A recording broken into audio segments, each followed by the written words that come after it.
There's a special rung in hell reserved for people who waste good scotch.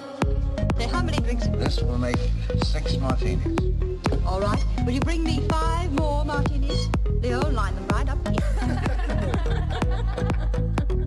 How do you know this? That's what I do. I drink and I know things. Do you know how much of my blood and sweat are in this drink? Figure of speech. Welcome to the Ananas Podcast. My name is Sven, and I'm the founder of Ananas, an online training and management platform for the bar and restaurant industries.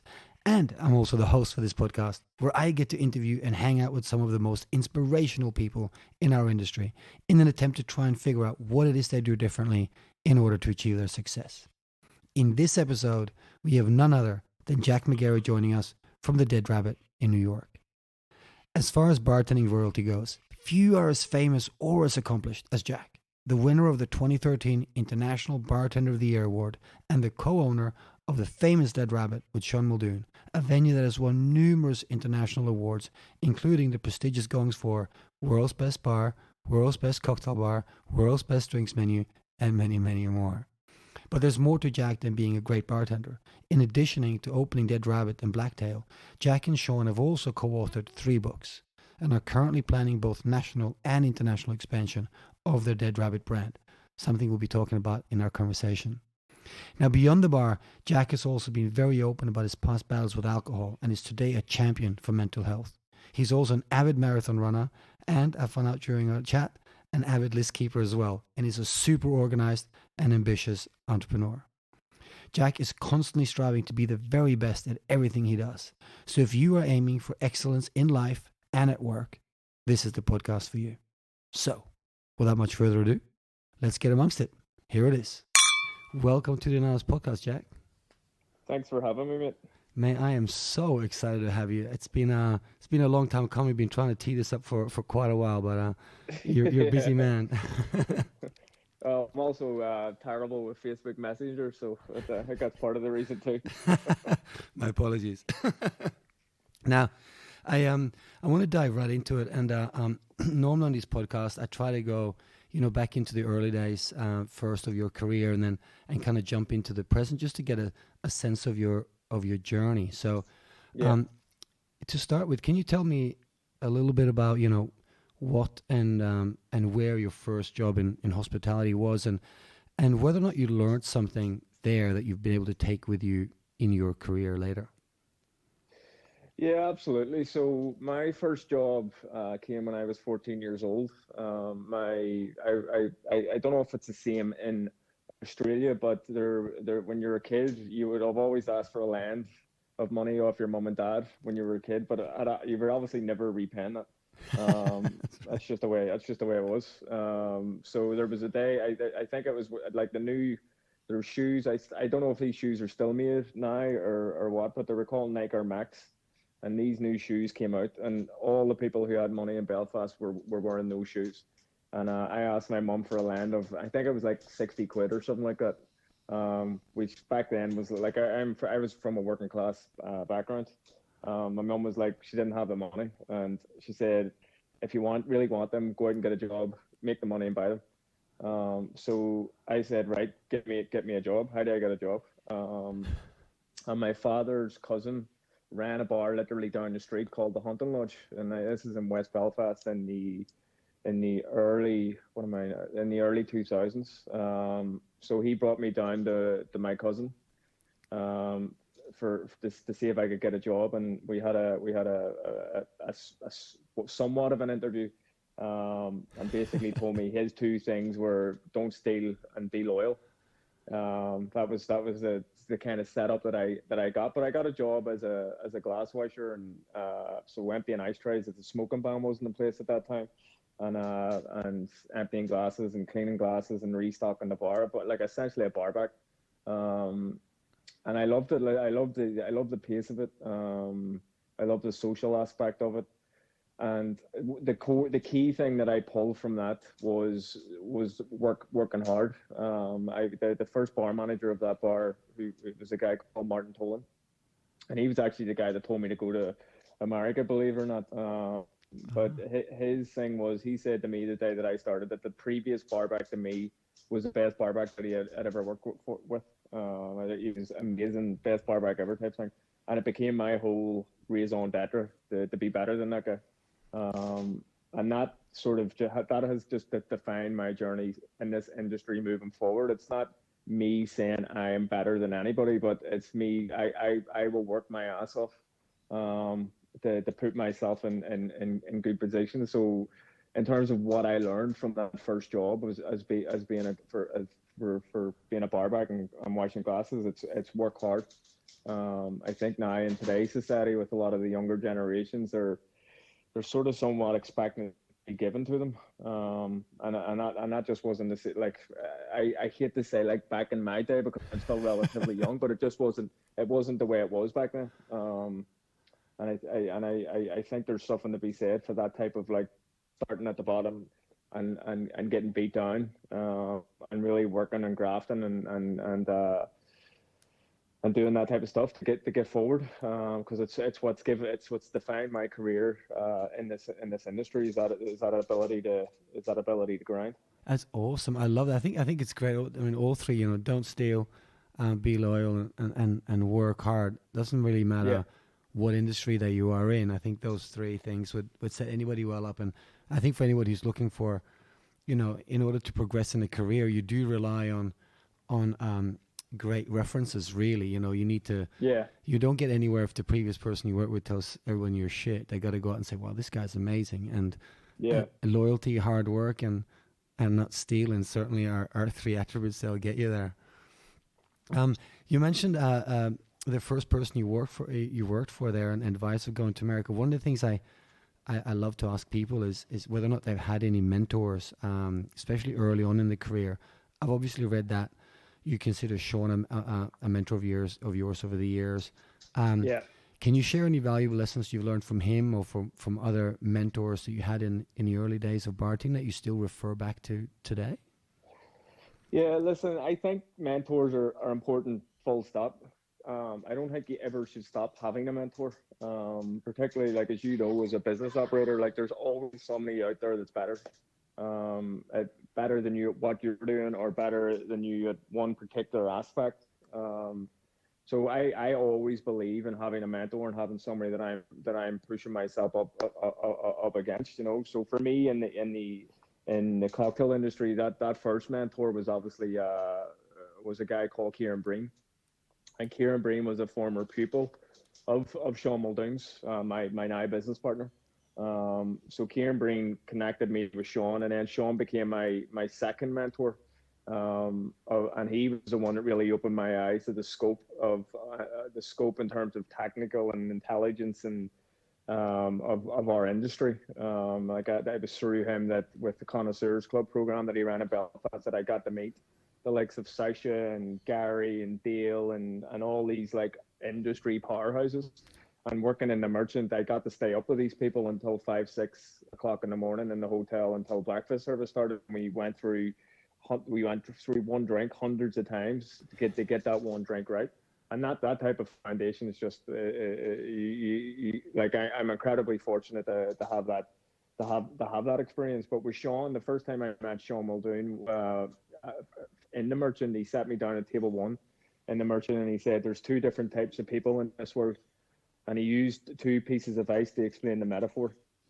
And he said, "There's this type of person," and he lifted up a piece of ice, and it was crystal clear, beautifully cut cube that you could see straight through. He said, "There's that type of person who goes for perfection, or there's the other person." And he picked up another piece that was ragged and impure and cloudy. And he said, "There's this person that doesn't care." He said, "I only care about perfection." And the quest for that, the pursuit of perfection to get excellence. He said, "That's the only thing I care about. Do you care about it?" And I was like, I'm all in. I was like, I am. That's what I believe. I believe in that as well. So Sean opened the door for that type of philosophy, and really allowed me to become the best version of myself. And I bought hundreds of books, cocktail books, first editions, spent well over £30,000 on my cocktail selection, and really devoured deferred everything. And my whole raison d'etre at that time was to become the best bartender in the world. That's all I cared about. And this is when I'm like 18, 19, 20, 21. All my friends were out partying, right, doing that. I did not care for that, and doing the thing with girls and stuff. That was not all I wanted to do was make amazing cocktails and be the best bartender in the world. That was all I cared about. And Sean really allowed that to happen. And then obviously we went to Dead Rabbit, and to New York, and opened up Dead Rabbit. But then when it came to pivoting from bartending to operating, I then got another mentor, which was Sean Finter, who I've just spoke to you about. Yes. And another mentor that and Sean Finter still is a mentor, but I have other people that I look up to now in terms of scaling the company. Today I just got a certificate from Fern Harnish's Scaling Up Growth Institute program, and he's another person that I would look up to. So there's lots of people that I'm constantly looking at to get idea, counsel, support. You know, I'm constantly asking these questions and how to improve myself, you know, because I feel like a lot of people, once they get to the operator or manager leader type level, they cease learning. And to me, that's a land I don't want to be on. So that's awesome. I love that. I mean, you mentioned Vern Harnish there and Sean Finter. Both, I know they're, Vern, I think, founded EO, the Entrepreneurs Organization. Are you a member of any of these kind of organizations? So so I first got to know Vern through reading his book, Scaling Up. Because obviously my whole lens right now is we're beginning now to scale Dead Rabbit as a company. And I think our whole thing now is, I think it's easy to do one venue really well, but the proof in the pudding is scaling it. And the thing when it was reading Vern's book, the three main barriers for scaling the company is your leadership, your scalable infrastructure, and your marketing. Yeah. And then the four things that drive that are your people, strategy, marketing, and cash. So that's these are the things that I'm really grappling with right now, and my business partner's really grappling with now, because when we open the bar, I've seen other bars scaling their companies, and I've went to the other bars, and they pale in comparison to the original venue, and that's not something that I want to define our scaling journey. I want us to really distill and focus on what we're great at, and transplant that, and really create a company that benefits all. So reading Vern's book, that's what I like. A lot of the things that he speaks of are obviously world-class techniques and tools and resources. So I went to his course, which is online, which is the Scaling Up course on Growth Institute. And I will probably take on his company as a coach for when we aggressively start scaling the company next year. Awesome. But the Entrepreneurs Organization, it's only from that I've actually become aware that he has that. So I will obviously join that and be part of that, because I want to be as connected. Because the thing you realize, and you know yourself, like every problem that we face today it's not unique. Somebody's went through it before, and the answers are there. But you have to be connected. You have to be curious, and you have to do all these things to better position yourself for overcoming that adversity. Because the only thing constant in business and in this sector is adversity. You know, so you just have to figure out how to ride that wave. That's right. It's really. I mean, I was a member of EO for a while, and a member of YPO now, a very similar organization, and use it for the same reasons you mentioned. You know, you go there, you meet other CEOs, other business owners, and just because they're not in the same industry as you are, doesn't mean that they don't have, you know, really valuable insights and input, because you know the bar and restaurant business is a business like many others, and there's a lot of commonalities even with people in completely different industries, and there's so much to learn, and it's a great place to go to upskill as an owner and CEO or manager. Yeah, totally. Super cool. I'm going to jump down my questions a little bit here. In terms of ending up in hospitality, I want to get into entrepreneurship in a second, but before we get in there, I just want to kind of ask you, you know, what made you stay with hospitality? I've read somewhere that you want to be a geography teacher, but that hospitality won out over teaching, And for a lot of people I speak to who work in hospitality for a long time, there was never a moment that changed them. But when I talk to a lot of owner operators, there was a certain moment or a certain time where they made a conscious decision to divert the path and go, no, I am sticking to hospitality. Did you ever have such a moment, or was there something specific about the industry that made you double down and stay here rather than pursue a different career? So there is, yeah. In school, I really struggled up until, I don't know if the school structure is the same in Australia as it is in the United Kingdom and Ireland. But there, you have your child school, which they call primary school, and then you have secondary and grammar school before you go to university. So I was in my third year of secondary education, and the chemistry teacher read out the list of people from the top of the exam to the bottom of the exam in terms of the results, and I came right at the bottom.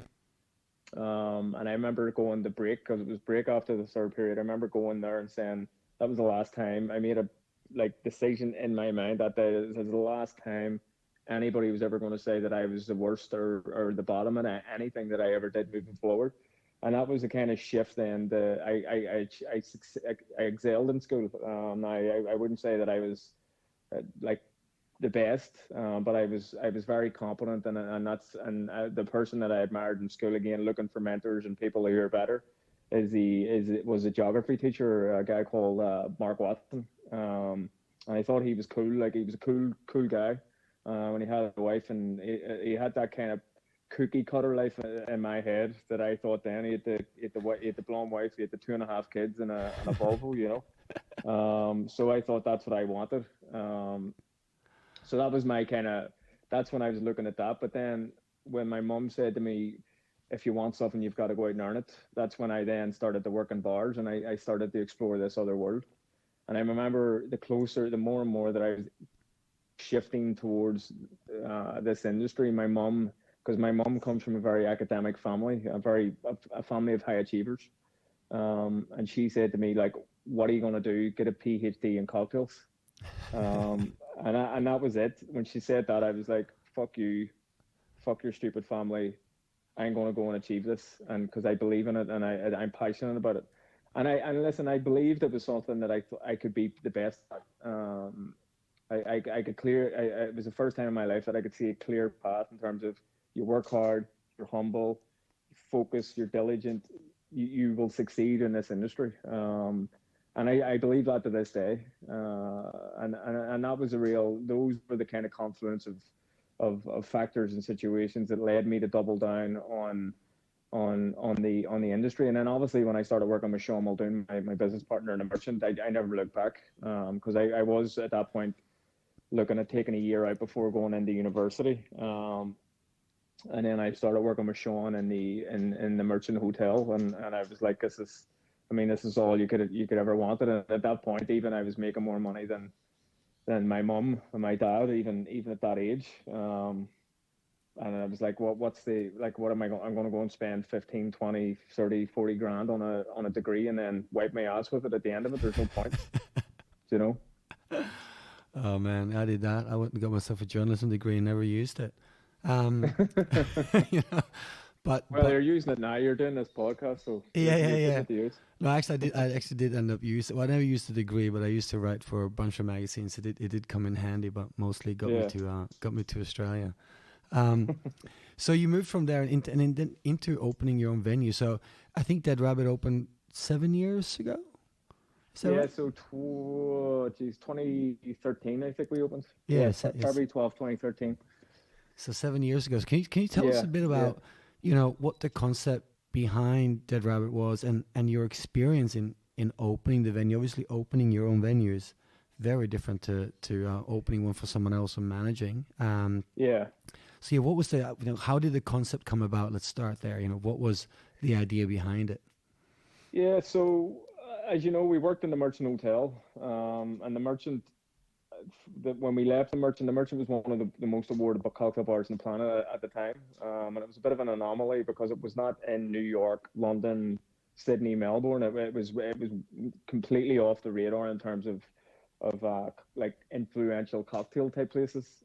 So we had won all the awards in the Merchant, and we had a sort of adversarial relationship, and a part like there's blame on both sides of this. It's not I'm not for any instance saying that me or Sean were angels in this. There was an adversarial relationship in the hotel because we looked at it like it was a cocktail bar with rooms, and obviously the hotel are looking at it like you're part of a larger organization, which is the right way to look at it in hindsight. But there was tension there because of how well the cocktail bar was doing in terms of winning the awards and the kind of attention and recognition we were receiving. So one person to realize this was a regular of the bar at that point, and this guy was called Connor Allen, and his company was bought over by the New York City Stock Exchange, so that meant he was traveling a lot, and he spent 1 week out of every six in Belfast, and he became a big regular and big follower of what myself and Sean done in the bar. But obviously with his travel, he got to see all the other cocktail bars globally, and we connected him with the people that like Yuan San or Audrey or whoever, wherever he was, we connected him. And he came back thinking, and again, this is his thinking, this isn't me saying this, he felt what we were doing in Belfast was great, and it should have been exposed, it should be exposed to a larger audience. So he said he would find the funding, get the visas sorted, all that type of stuff. And but the brief was to create a bar that would not be here today and gone tomorrow. As you know yourself, there's bars that open all the time and close within six to 12 months. Yeah. So what we wanted to do, and Sean really spearheaded this, was because Sean was the primary thinker in terms of that stuff, and I was behind the bar executing. So his whole philosophy was to bring together our two favorite things in life, which were Irish pubs and world-class cocktails, because myself and Sean drank in these real proper Irish pubs in Belfast, the likes of Duke of York and Madden's and Kelly's Cellars, and like real proper boozers. With a high-end cocktail culture, like a bar under the same roof, because as you know, a lot of these cocktail bars back in the day, now it's becoming less of a pronounced thing. They were quite pretentious. They had rules and regulations, and even the hotel bar and the Merchant, you had to go up these set of stairs, and those set of stairs for most people in Belfast may as well have been Mount Everest in terms of the accessibility. So we wanted to get rid of all of that. We wanted to be inclusive of everyone, exclusive of no one, and bringing together the pub and the cocktail bar together was the kind of the core thing that we're thinking of. But obviously you can't just do that and for it not to make sense. So Sean was studying a lot of New York history, so obviously we were aware that there was 1 million Irish immigrants that arrived in Manhattan, in New York during the 40s and 50s, driven by the famine in Ireland, and then you had the cocktail culture that was being formed in Lower Broadway by the likes of Jerry Thomas and the first luxury hotels, and so there's this kind of squalor and splendor coexisting in Manhattan, and the unifying thing for that. So that was obviously so we were looking for that Irish pub cocktail thing. So that was existing in New York, and the thing that brought that together was this guy called John Morrissey. He arrived to New York when he was 3 years old, and he ended up settling upstate and in Quebec. But he came back down to New York when he was 18.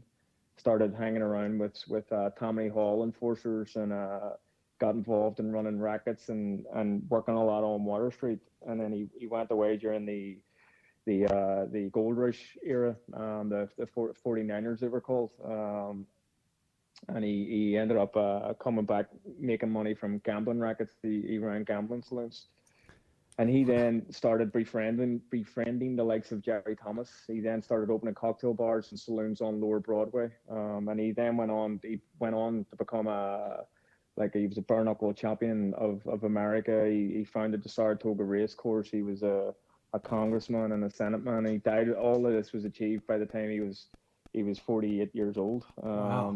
He died when he was 48, but he was a one-time leader of the Dead Rabbit. And when we were looking for names, because we wanted to be like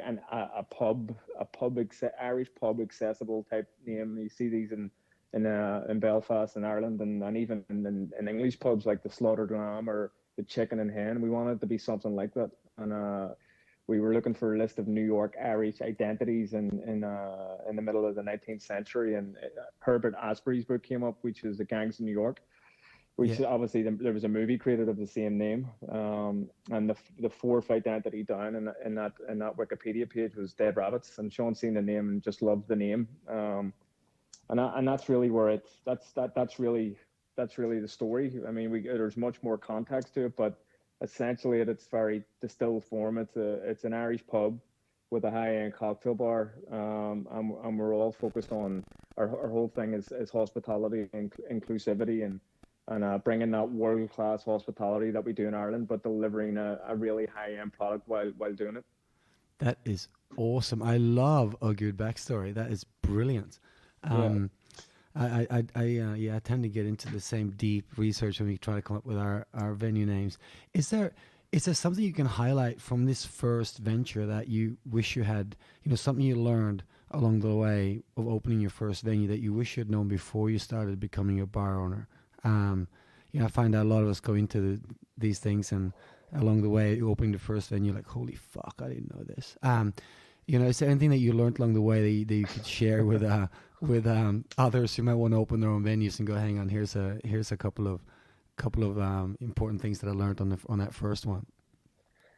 I mean, listen, it's the same as I'm sure you go back and there's things that you cringe at, and I have a box full of them.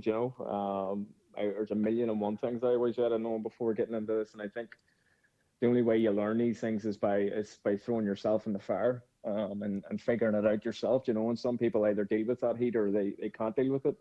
The big thing for me that I would like going in now and with the sort of the maturity, and you get older and you get somewhat wiser, is that bars are stories, they're a service, or they're for people, and I really wish I had a broader sense of that before we opened up Dead Rabbit, because Dead Rabbit, when I opened Dead Rabbit, my goal was still selfishly to be recognized as the world's best bartender, and I achieved that 3 months after we opened Dead Rabbit.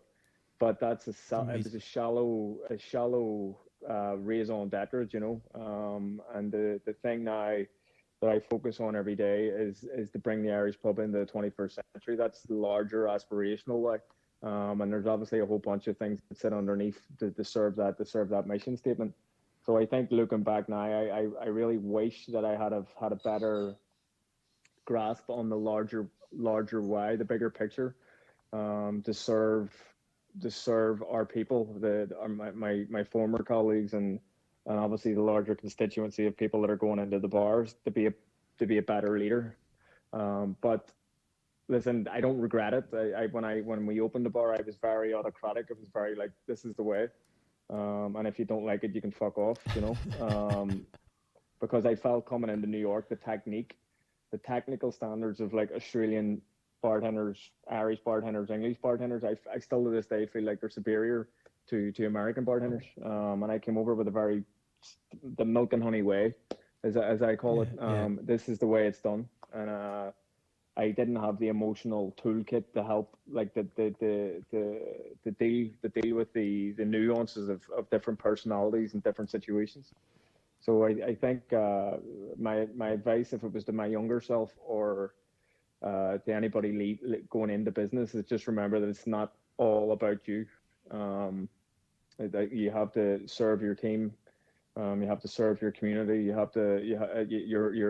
doing it for other people. You're bringing enjoyment to others. And I think when you distill everything down, like there's stories, there's brands, there's strategies and stuff, but when you distill it all down, we're all doing the same stuff. We're selling a story. We're giving service to people, and that's really what it's about.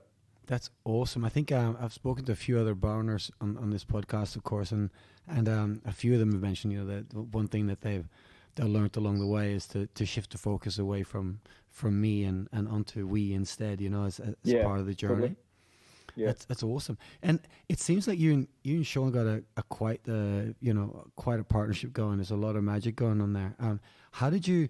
I'm quite interested in that. I've got a business partner in the speakeasy group, Greg Sanderson, and we, worked together in another business I had for I think 5 years before we did the bars. How did you, what is it about your partnership that made you were able to take that from I suppose more of a manager staff relationship in one venue into a partnership somewhere else? How did you make that decision? How did you weigh that up? It's quite a big thing to I assume for friends to then move into a business situation like that. Absolutely. I mean, you know yourself. Partnerships are like marriages. Yeah. They give a lot of greatness, but they also give a lot of difficulty. And I believe that I think there's the metaphor about steel being forged under extreme heat. I think the same can be said for most successful like duo type partnerships. And myself and Sean are no different there. Sean is 18 years older than me. He has a very different view of things. He has a different way of doing things, and we diverge on a lot of things. But our the thing that we share is that we want to be the best versions of ourselves. We want to do great things with Dead Rabbit.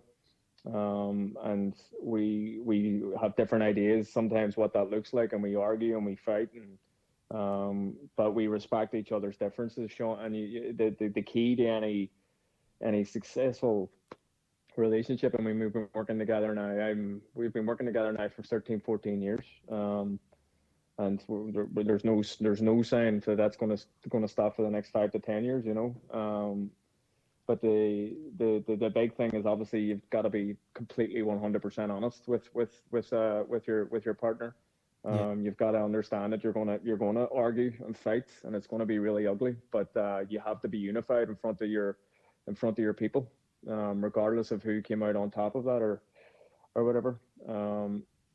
And you have to have differences in terms of, like, he focuses a lot on the strategic element of things, where I would focus a lot on the cultural side of things.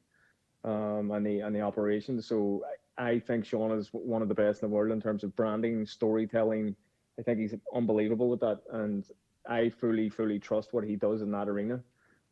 Whereas if you were to reverse that on the other side of that coin, he fully trusts what I do with the team and the decisions and the processes and the hiring and the training and the financial side of it. There's a big trust there.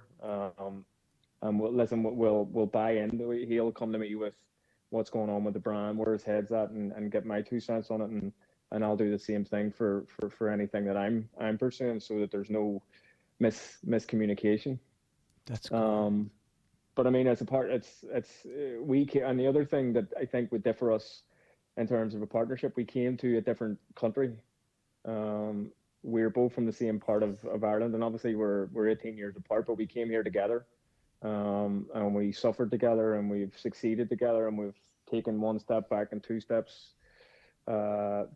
one step forward and 2 steps back. We've went through adversities. We've went through Sandy. We've went through a fire. But he's, like, at the end of the day, and I'll argue with him until the cows come home, but at the end of the day, he's my brother, and he's my best friend here, But for our relationship now is the best that it's ever been. But there's still issues that come up from time to time. But I think a lot of young people now, and like, again, I'm still young, but younger than me, they bolt at the first sign of any controversy or any difficulty or any tension, and it's just part of the process, That's right. That's awesome. I think that, like you mentioned there, having the respect is super important. Trusting each other, dividing the labor up, so you have different areas to focus on. I want to. I 100% also agree on your point about having arguments. If you like, I've been married to my wife now for 17 years, and it's amazing. It's funny. It's a long time, but it is awesome. And I often get asked, how do you guys work together? And because she used to run our business with me back in the day when we had a consultancy company, and also in the bars for a while. And I'm like, well, the point is we always have an argument. Like, I always find it's better to get any small thing you disagree on out in the open straight away, rather than letting it build up. Because Yeah. if I get pulled up on having my socks on the floor 4 times a day, that's better than all of a sudden one day the socks are on the floor and she walks the fuck out because she's had enough. And I'm like, hang on, the socks on the floor, that's not good enough reason. but 20 years of it might be. Yeah. So I think, that's really, really good. And also, another point that I've been in my business when I'm talking to managers, I always say that unless we're having an argument, we didn't discuss the point. So, unless you're sitting around disagreeing on stuff, you're not really digging in and trying to find solutions. If everybody around the table just goes, yep, that sounds good, nobody's really looked into it properly. So it's healthy to have small disagreements, and that'll help you get to a better result. Totally. I love that. And how does your investor then work fit into all of this? Because you said, I think there's a guy, Connor, and I've read somewhere else you had these New York stock traders become involved with the business and bring it over. Are they then investing in the business? And because that's the thing that a lot of people I talk to in bars that want to open their own have come across a scenario where it's happened to us a fair bit about ODV, where guests come in, they're super impressed with the guys behind the bar or the guys on the floor, and like, hey, we should do something. How do you, there's a lot of questions. That did they invest, and how do you then structure that from a working perspective moving forward? Because a lot of people I talk to are quite nervous about the element of control a financial investor without the industry background might have. I'm not sure that's a clear question. So again, no, it is. For us, we right off front we insisted on total control. In terms of the way that we did things, we didn't want anybody, because we came from a highly controlled environment of a 5-star hotel, and that was not what we wanted to replicate. We wanted the money, and we wanted like the back of house support from the financial side of things, but we wanted to have free reign to do what we needed to do in order to realize the project. And our guy, like, so the structure, the makeup of our the financial partners, Connor had some people involved in the Wall Street Stock Exchange, and a lot of these guys said that they would invest, but when push came to shove, it was him and one other guy that put the money in, and between those two, I believe they put in 350,000. And then the other portion came from Connor knew the owner of a restaurant downtown called Harry's, and it was Harry Johnson actually used to own the location back in the end of the 1800s, beginning of the 1900s, and it was called Johnson's 1 and 2 Hanover. Where now it's Harry's because of Harry's Pulicoccus, but there's a whole other story why that's significant. But Connor knew the owner of that, which is a guy called Danny McDonald, who was well known for running a bunch of Irish bars in New York, and he was at that time known as the king of Irish pubs, of Irish hospitality. So he then got on board his partners, which were Harry Pulicoccus, Peter Pulicoccus, and Paul Lamas. So there was two sort of groups. There's the Wall Street guys, and then there's the people who are in this business. So they more or less they put in the same sort of money, and that we got that rabbit open on 890,000, which nowadays you would probably not even get one room done for that amount. Yeah. So we got it open, but in terms of the breakdown of the split, we took 30%, they took 70%. I think in hindsight, it was our first deal. I think we could have.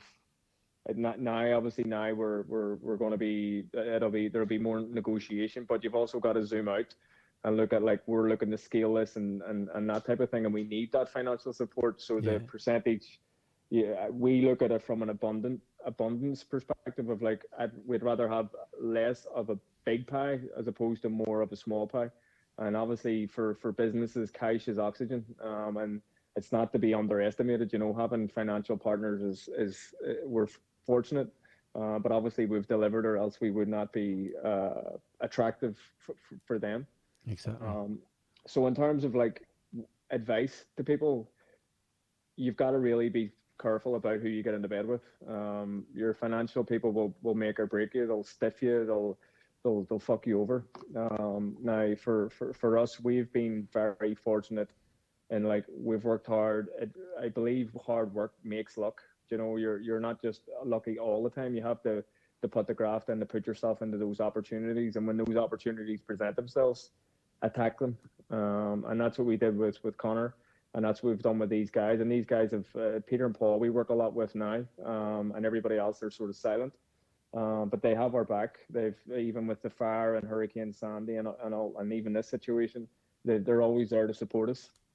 And they obviously believe in the mission of Dead Rabbit and scaling it and getting the funding for that. So picking the right partners is extremely important, and then laying out the vision of what you actually want to achieve is also extremely important, so that they know what they're buying into, and you know where your power, what your strength is, and the relationships are very clear, so that you're taking the tension out of the issues before they become a problem.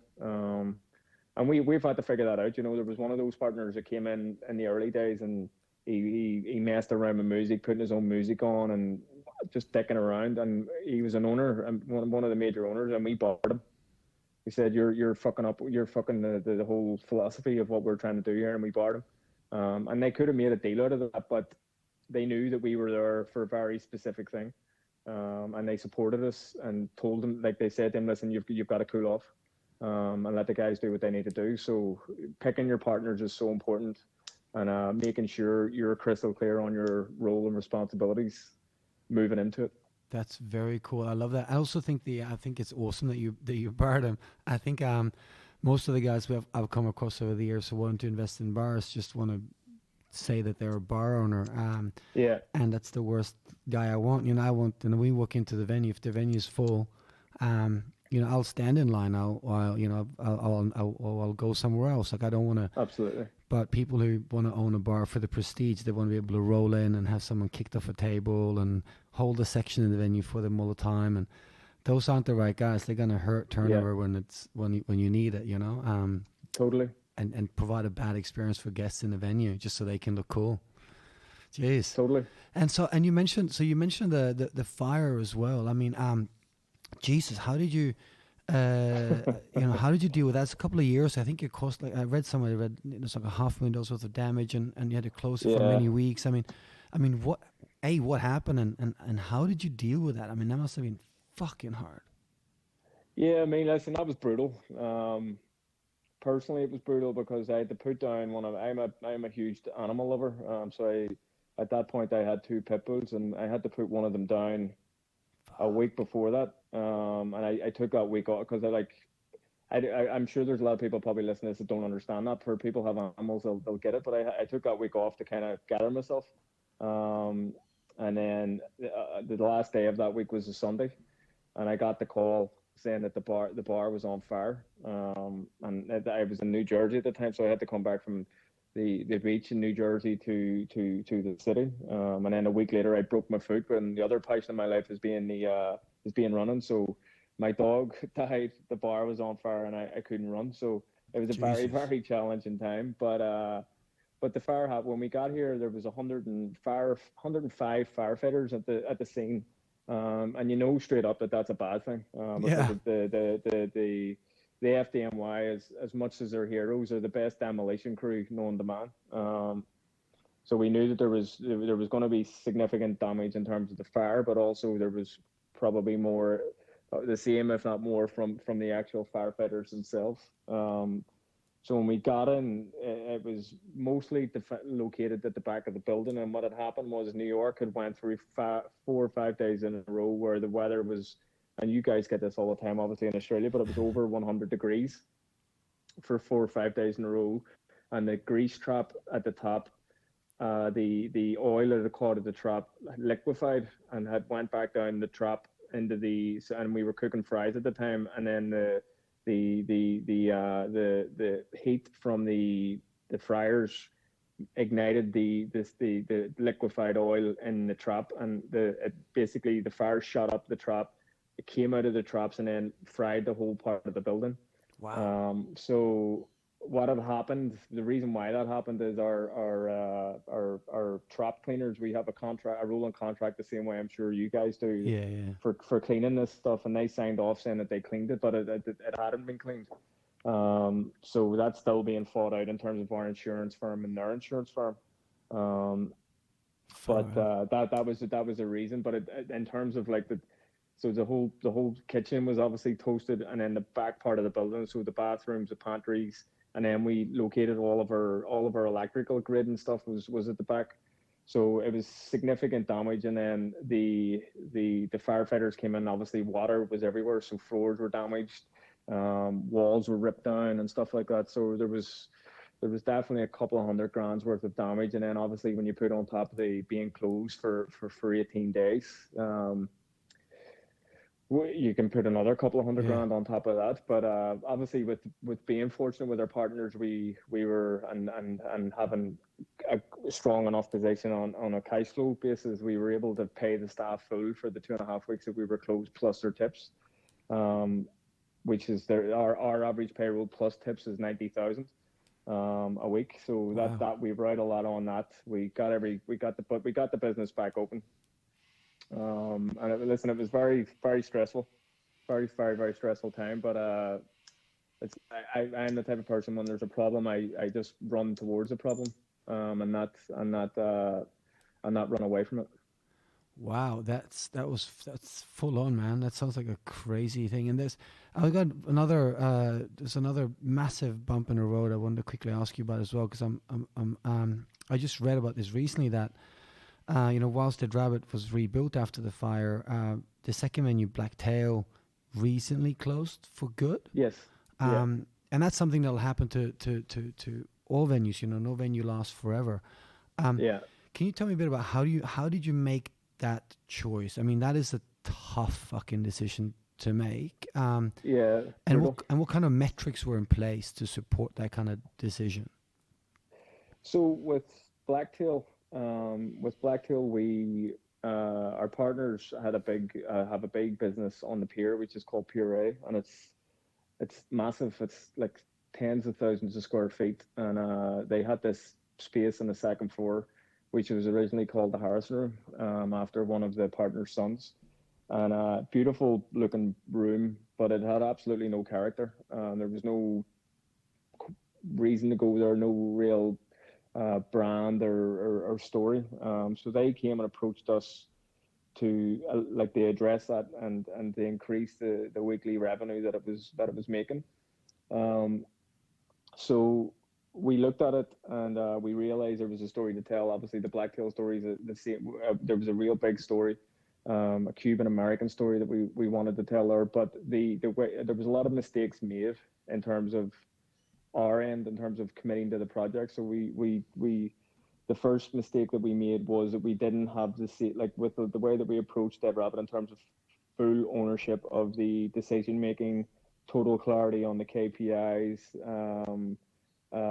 like a lot of the big things we didn't get right in Blacktail from the get go. So when it opened, and we also went in overzealous in our own ability. I don't know if you've been to Blacktail, but it's in a difficult location for New York, and like Dead Rabbit is right in Financial District at the bottom of Manhattan, where Blacktail is off on Battery Park, and it's sort of isolated. There's not a lot of, there's high density in the summer, low density in the winter because it's exposed, because we get harsh winters, and there's not it's sort of outside the periphery of the neighborhood of Battery Park. And Battery Park in and of itself is mostly families and elderly.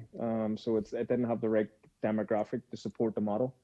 But so we were overzealous in our ability to fill it. And in order for it to be sustainable for the model that we put in place, it needed to be making about 70 to 80 grand a week. But we brought it from 30 to, it averaged at about 50 grand a week. So obviously purely from a vanity revenue perspective, we tremendously increased it. Yeah. But we didn't know, because all the numbers were fuddled in with Pier A as a larger organization's numbers. We didn't know, is it profitable, is it not profitable, how do you improve? Like, because you can't improve what you can't measure. And then also from our side, like me and Sean specifically, we didn't feel like we owned it because it was a pre-existing business, and we were getting commission based on sales. I wouldn't say that we owned it, Yeah. So there's those whole confluence of factors. I also believe that the Cuban narrative in America doesn't work because a lot of Americans perceive Cuba as a communist terrorist type country.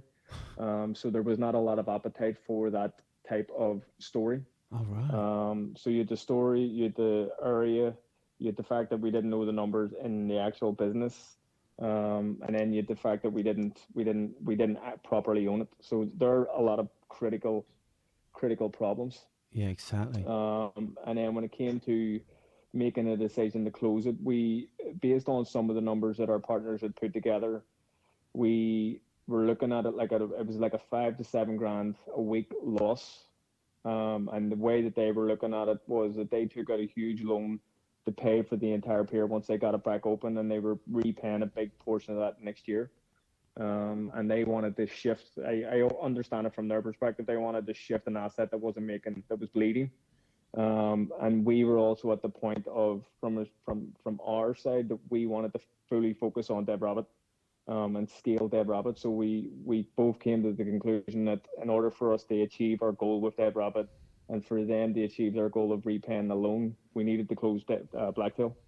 So it was a tough decision because Blacktail was a beautiful bar, Yeah. and we had just recently opened the Terrace Bar, which was I think one of the best in class outside type venues that the city had seen. But we were trying to get that online for 2 years, to address the deficiency in operations, because when Blacktail was busy, it was busy from 6 to 11, and in terms of per square feet per operational hour, it was actually as competitive as Dead Rabbit in terms of the money that it was bringing in those key periods.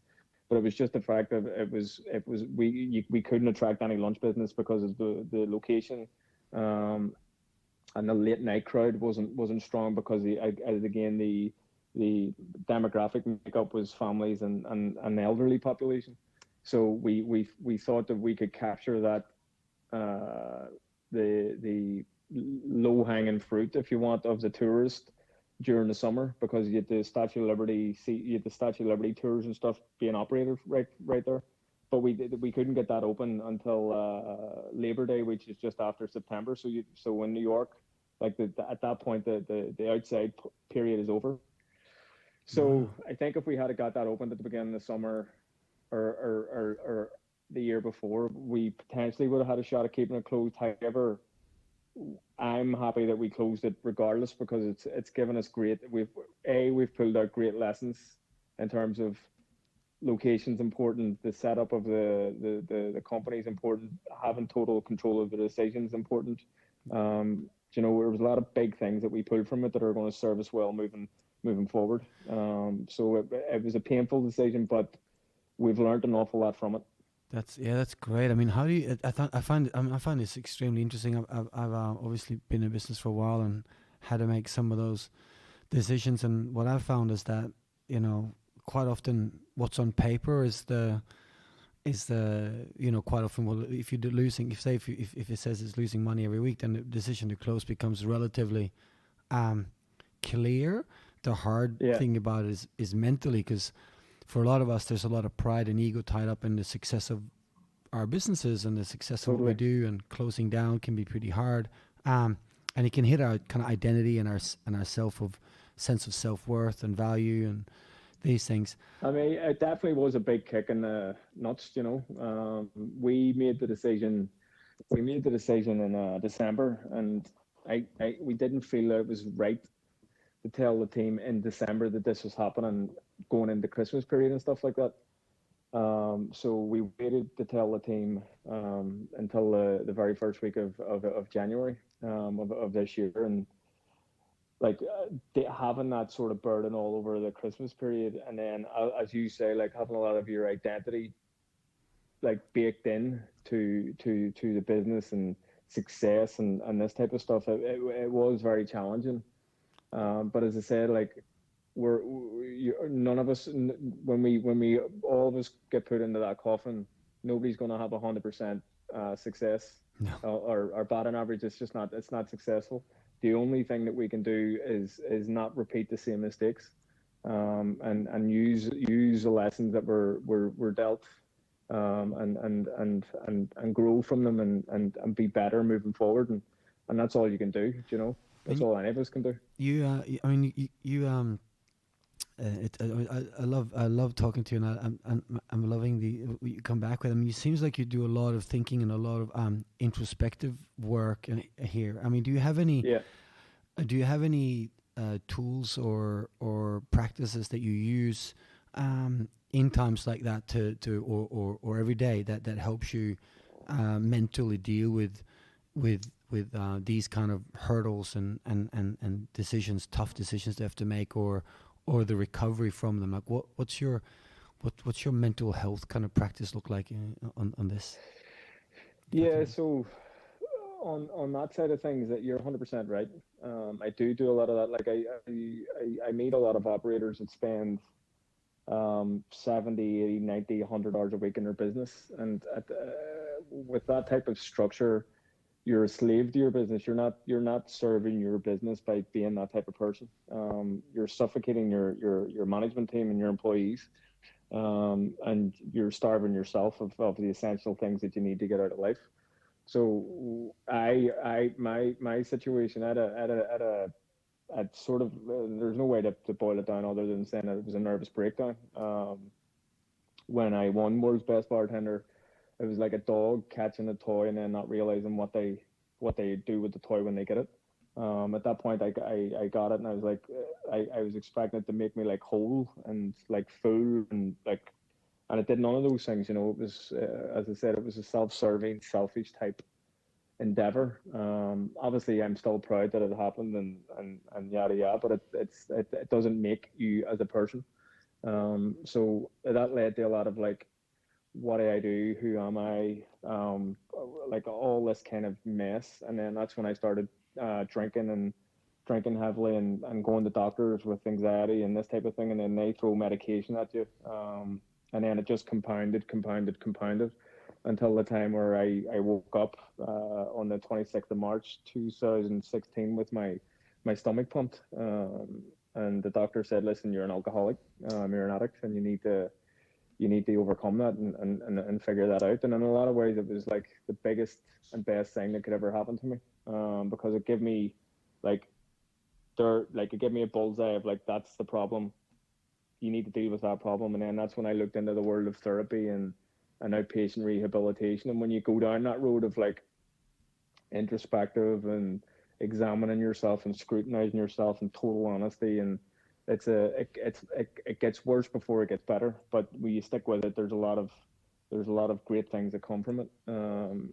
So with that system, I have ongoing therapy to this day, even dealing with the times that we're in with the coronavirus.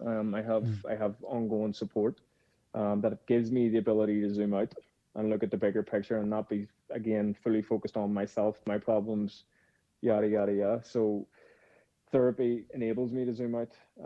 That's and then the amazing. other thing that I've pulled from this whole thing is I'm a firm believer in routine. Routine sets you free.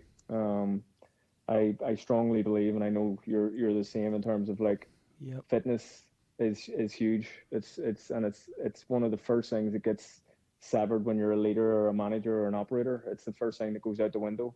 And for me, to me, it's like brushing my teeth. It has to happen, or else everything else goes to shit. So I have a huge emphasis on running and working out and cycling and that type of stuff. And then the other thing I place huge emphasis on is I like to read. I have to read at least an hour a day on business books or autobiographies from inspiring people, interesting people. I'm constantly reading. I'm constantly learning off the back of giants, essentially. You know, I'm constantly trying to pick up new things and push myself to drive myself forward. So there's some of the things that I do for me, and I do them religiously. You know, and with my work ethic, I'm in the business probably 50, 60 hours a week, but I'm thinking about the business and improving myself all the time. It's just a different. I have a different outlook on things, and I come at things with a very different mindset.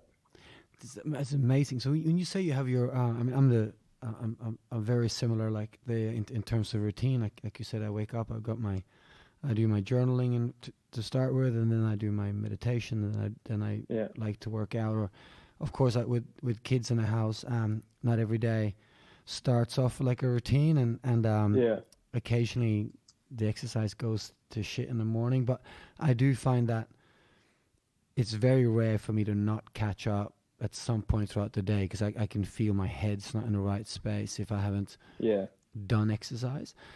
What's it? Is it a set time of day for you? Is it a routine approach to it, or is it more like these are the things that needs to happen throughout the day, or do you kind of get up in the morning and roll out a routine, or finish work and then roll out a routine? What's it?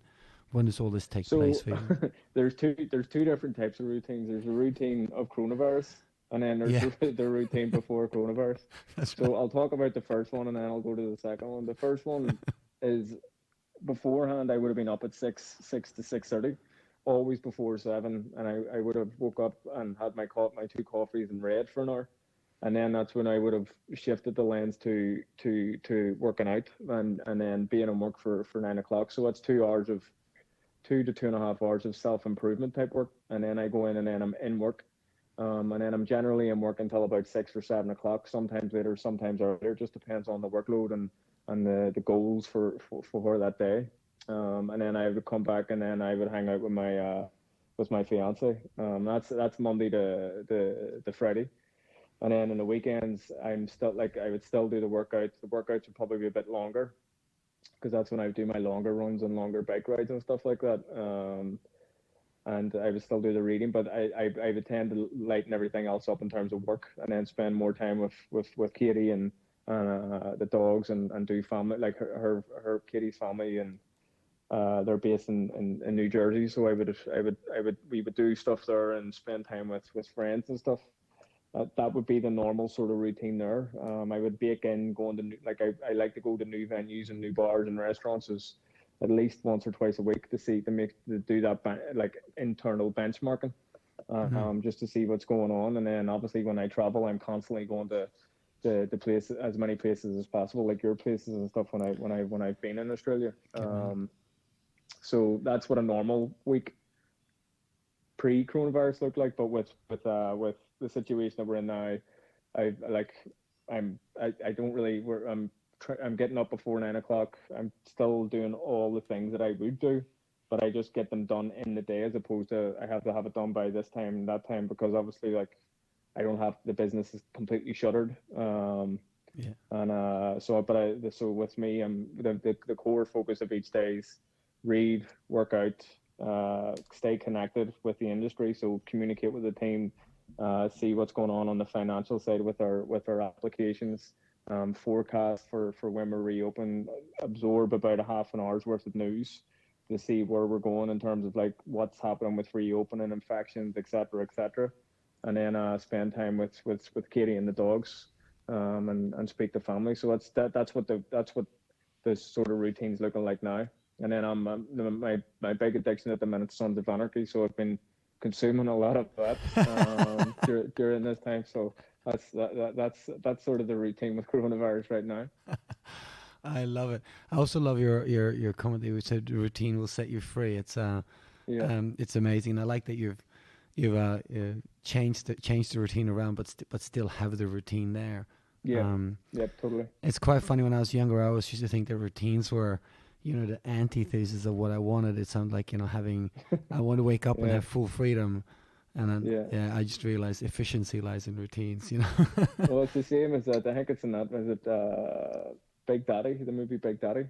Like, the kid does whatever he wants, and then it ended up being that he's completely flunking at life. Yeah. So he has to develop a routine, and I believe in routine. I was the same. I hated structure and routine and that type of thing, but I fully believe that it enables you to deal with the big parts of the big aspects of life. And I think it's an aspect that a lot of our leaders in this industry particularly struggle with.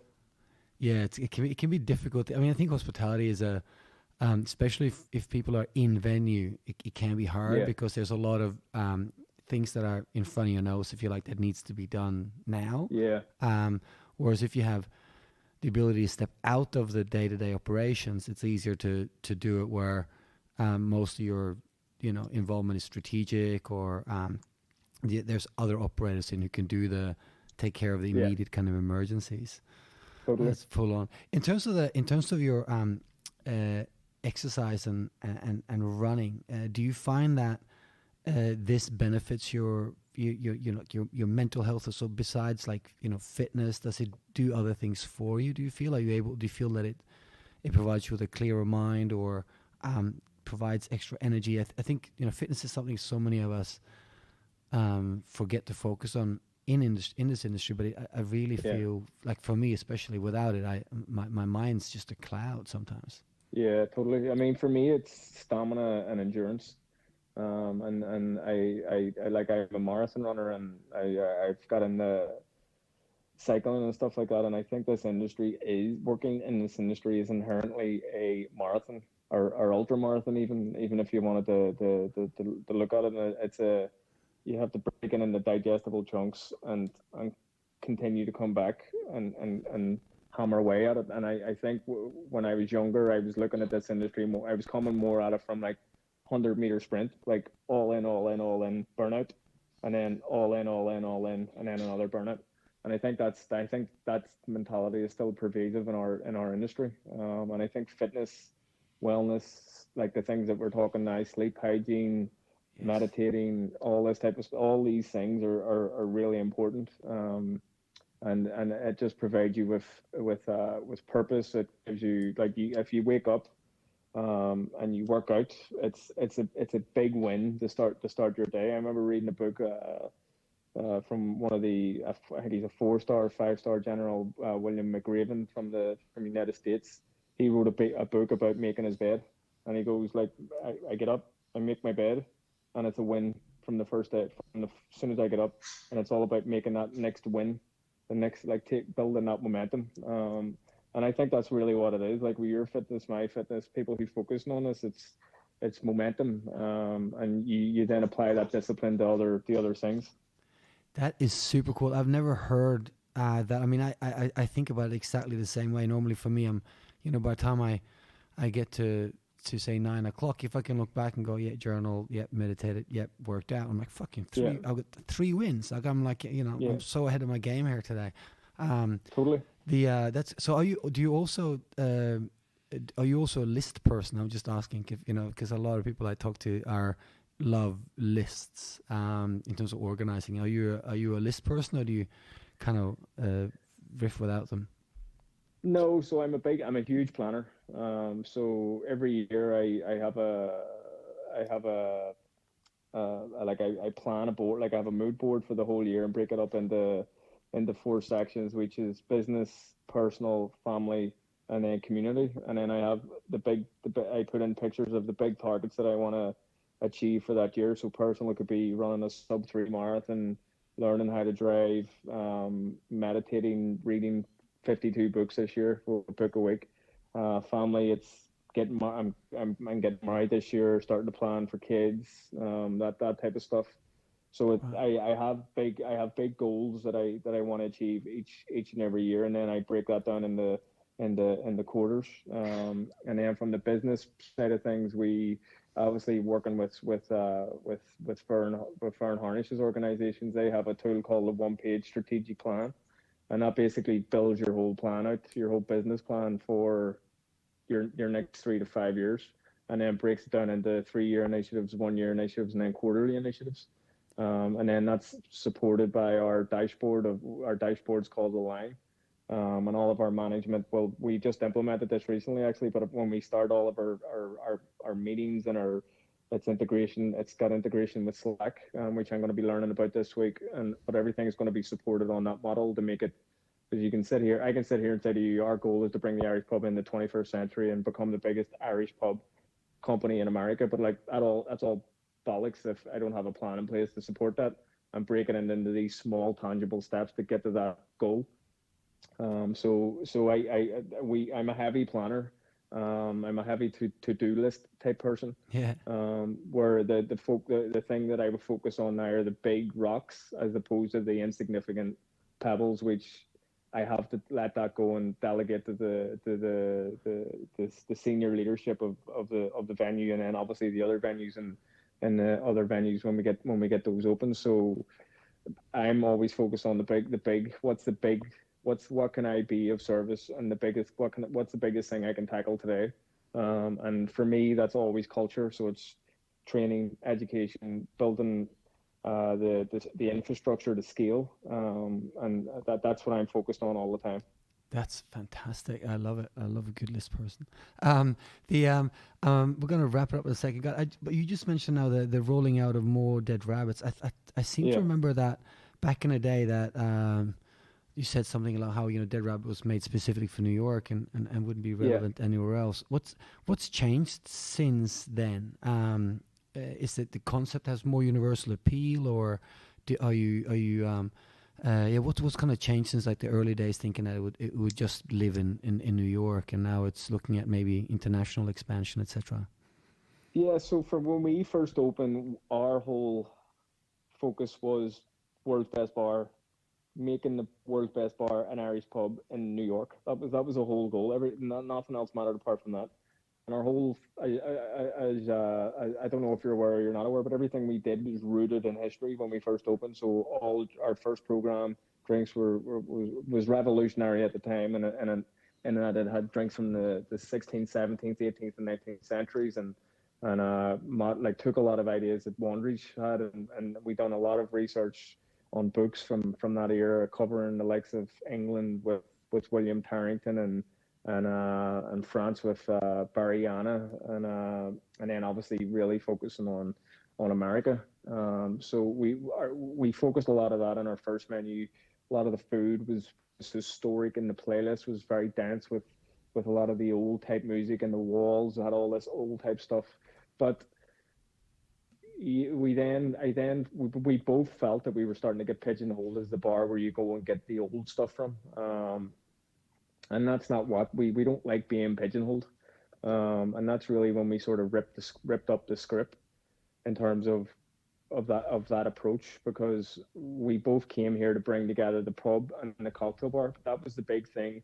And then binding hospitality with a world-class product. So for us, that's summarized by bringing the Irish pub into the 21st century, because when you go to New York City, and I'm sure it's the same in Australia, you have these patawackery type Irish pubs, and they're terrible. They're absolutely awful, and they're not representative of the true essence of hospitality in Ireland, and they deliver a shit product. So we really wanted to shatter those misconceptions. So when we started to pivot from history to modern interpretation, and we really started championing Irish whiskey, we really started championing the Irish coffee and serving the best Guinness and doing great, honest food. It then became part of when we really got in connect with the why of our business, which is again the modern Irish pub. We then said, like, we can't bring this anywhere. Yes, it's a New York story, but it's an Irish pub. That's the bottom line is it's an Irish pub, and I believe there's a market anywhere in the world for an Irish pub. If it's done right, if it's executed well, you've got the right leadership driving the team performance, and you have the right people who are engaged, and you have the right level of you have the right marketing supporting it. I think it would win anywhere, and that's really where we started to shift. And then we drew out our 5-year plan of where do we want to open up in the next 5 years. So obviously New Orleans is close to our hearts, because we wouldn't have even got to America without Tales of the Cocktail in terms of the recognition that we received in Belfast. Yeah. And New Orleans is a drinking town. It's a fun town. There's an Irish history there. There's an appetite for Irish pubs. And then we're going to look at Nashville, Washington D.C., Boston, Chicago, and then at the end of the 5 years, we'll bring it to the homeland and open in Dublin. That's cool. So that's Dublin will open the cocktail bar as well, the parlor, but all those other venues in America will just do the tap room, and just do a great Irish pub. But in Dublin, if you're opening the tap room, the Irish pub in Dublin, you're competing with real heritage Irish pubs. So the thing that will give us the competitive edge in Dublin is the cocktail bar. So we'll do both the pub and the cocktail bar in Dublin, and I think we'll be well positioned in terms of we have our eye on somebody that we want to run that venue, and we'll be able to attract a lot of the talent that a lot of the young talent that I'm seeing coming through Dublin. We'll be able to attract them now, and instead of them having to move to the bigger cities, you know. That's great. Such an amazingly well thought through plan. I think that's brilliant. And the shift from why it was local to why it now can go everywhere is great. You can tell you guys do a lot of work on your brand and making sure it tells a cohesive story. It's fantastic. Just to wrap it up, I got a couple of kind of quick fire questions for you. Yep. Bit more standard. So, in your opinion, what is some of the worst advice you hear given to people in our industry? Do you come across stuff that bad advice you think, advice. oh, come on? Like for me, I got one that I find really interesting is build it and they will come, and it's for me it's not that easy, You build it and you've spent the money, and there's no reason people shall turn up just because you built the bar. That's one of my pet peeves. People build it, they'll come. I'm like, no. Now you got to start marketing or something else. Do you have any? Yeah, I mean, I would echo that because we sort of had that mindset with Blacktail because it was a poor location, so I definitely agree. I agree with that. I strongly agree with what you're saying because location is extremely important. Oh, massive. But I think a location is a secondary or even a tertiary type of advice. I think the core advice that I would give anybody would really master yourself, and constantly push yourself. Focus what you want to really focus on what you want to achieve, how you're going to achieve it, and what that looks like when you achieve it. So for me, the advice that I would give, or not like for me, like to me, cocktail competitions are a big pile of shit. So I don't advise anybody. Like all the only thing I think you get good out of cocktail competitions in terms of the bartending competitions is exposure, and connecting with people. But I think a lot of people get, and myself included, when I was a young bartender, I got carried away thinking that I was John Wayne when I won these things, and it doesn't mean nothing. So that's the big thing that I would be keen to see go away, and then the other part where Gaz Regan was really focusing on the mindfulness aspect of it, and I think that leads into the overall fitness, wellness, and that side of thing. I think that is hugely important with our industry focusing on that work hard, play hard. I think that is just completely stupid. Yes. I think that people need to really approach this as a career and a journey, and it's something that is going to be long term. It's interesting that and going back a few years now, but when we introduced a no drinking policy in our venues, and I thought that would be for our staff, obviously not for our guests. Please have many drinks, But it was early days. We got a lot of resistance on that, and I found it really strange. I'm like, how are you expected to be able to deliver the world-class service, create amazing drinks, if you're 3 sheets to the wind? You can't have 4 shots of Fernet and think that you're going to operate at the same level you did without those 4 shots. Exactly, yeah. But there was a lot of kind of like, built into the industry was this idea that, work was play. And you would come home. And my first job here in Australia, in a bar, I worked at this place called The Basement, which is a famous jazz club. I've been on for a long time, and that would be the case. Like throughout the shift, the manager would come and tap you on the shoulder. You go to this little corner, and they'd have shots of booze there for you. Towards the end of the night, most of the people were slightly drunk. That's definitely something that we needed to get out of our industry, and had to leave quickly. I think 100% with you. The work hard, play hard philosophy is a recipe for burning out, if nothing else. I mean, and you see it at the conventions, Tales of the Cocktail BCB, and like I go to it, and I'm keen not to come across as like preaching or that side of things, because I obviously don't drink, but I'm still obviously in it. Like my whole thing is this industry, but I just see people when I go to these things just absolutely hammered, and I'm like, that serves no purpose. So you're going to get up tomorrow, say you plan to go to XYZ seminar and do this like networking and stuff, like that's all going out the window, because you're going to wake up the next day and feel like shit. Yeah.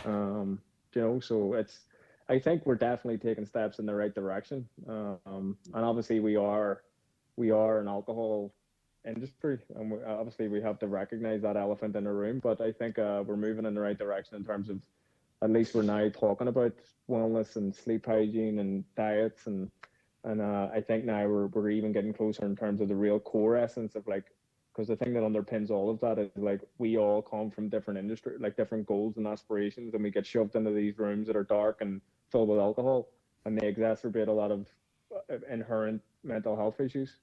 So I think we're now getting closer to dealing with those, at least talking about those issues, and I really hope at some level we'll get later in the, as we mature as an industry, get closer to having resources allocated for our service professionals that are dealing with these problems.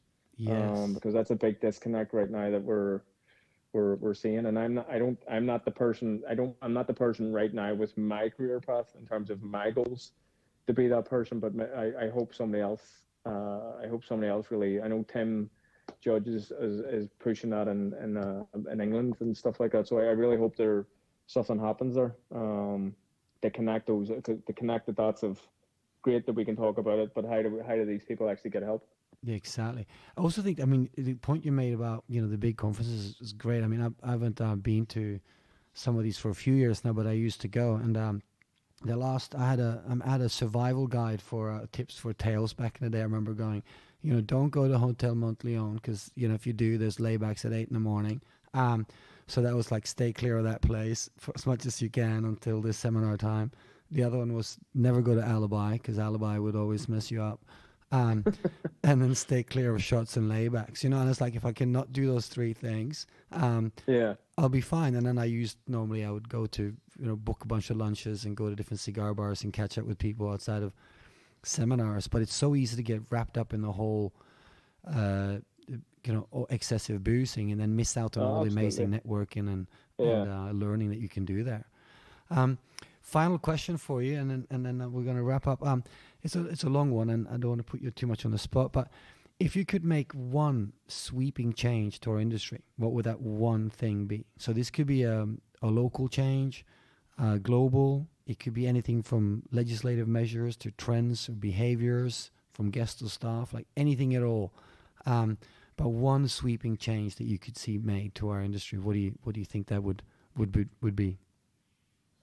I think it would be what I just spoke about connecting those dots for we seem to lose a lot of people in this industry to mental health issues, and it's you hear about it every now and again when one of the big lights goes out, but if you're hearing about you're hearing about a Ben Carlato or a Sasha Petrosky, that there's hundreds of people that we're not hearing about. Yes. So for me, and I don't know what that solution looks like, but I think we need to come together as an industry, like the collective intelligence that we have as an industry, and obviously the bargaining power and the economic power that we have collectively. I think that we can get to a place where we have these systems in place to help people. Like anybody that's having this situation, that there's a clear resource that we can use for those people to see a professional, or to get the ongoing support, or to go to rehab and not have to worry about their rent, or there all those things. And I don't know if there's an easy thing to alleviate that, but you see these campaigns like Drink Responsibly from the big companies. Like, to me, that's just hot air. There's nothing that's derived from that. There's nobody just drinking responsibly because you're putting this on the bottom of your ad and you have this. Nothing's coming from that. So I think, as a whole industry, we need to tackle that, because we need to tackle it at some point. And if there was one thing that I had as a wish for this industry, that would be the one thing that I would want, because there's just too many people that we're losing. Man, that is fantastic. Thank you so much, man. That was a brilliant way to finish the podcast, man. I really, really appreciate your time, your honesty, and your openness, and your willingness to share. It's been fantastic. I really, really appreciate it. Thank you so much, man. You're a star. Well, listen, thanks for having me on. I appreciate it. All right. Boom, baby. This is Sven again. Thank you so much for listening to the podcast. I hope you found that both interesting and informative, and that there was something in there for you that you can take with you in your future career in hospitality. Now, if you want to follow what we're doing here at Ananas, pop over to our Facebook page. You can find us on facebook.com/Ananas Academy. Give us a thumbs up and a like, and there'll be loads of material on there. We'll be announcing any new courses and new podcasts on there as well. And if you're interested in learning more about what it takes to be a great bartender or a great waiter or a great server in general, go to ananasacademy.com and create your own profile. Now, if you're an owner or a venue manager and you'd like to give the gift of Ananas to your team, you can visit ananasacademy.com and create your own organization there and start inviting your team to start learning. That's it. Rock and roll. I hope to see you back here again soon for more podcasts. Cheers and kapow. Boom.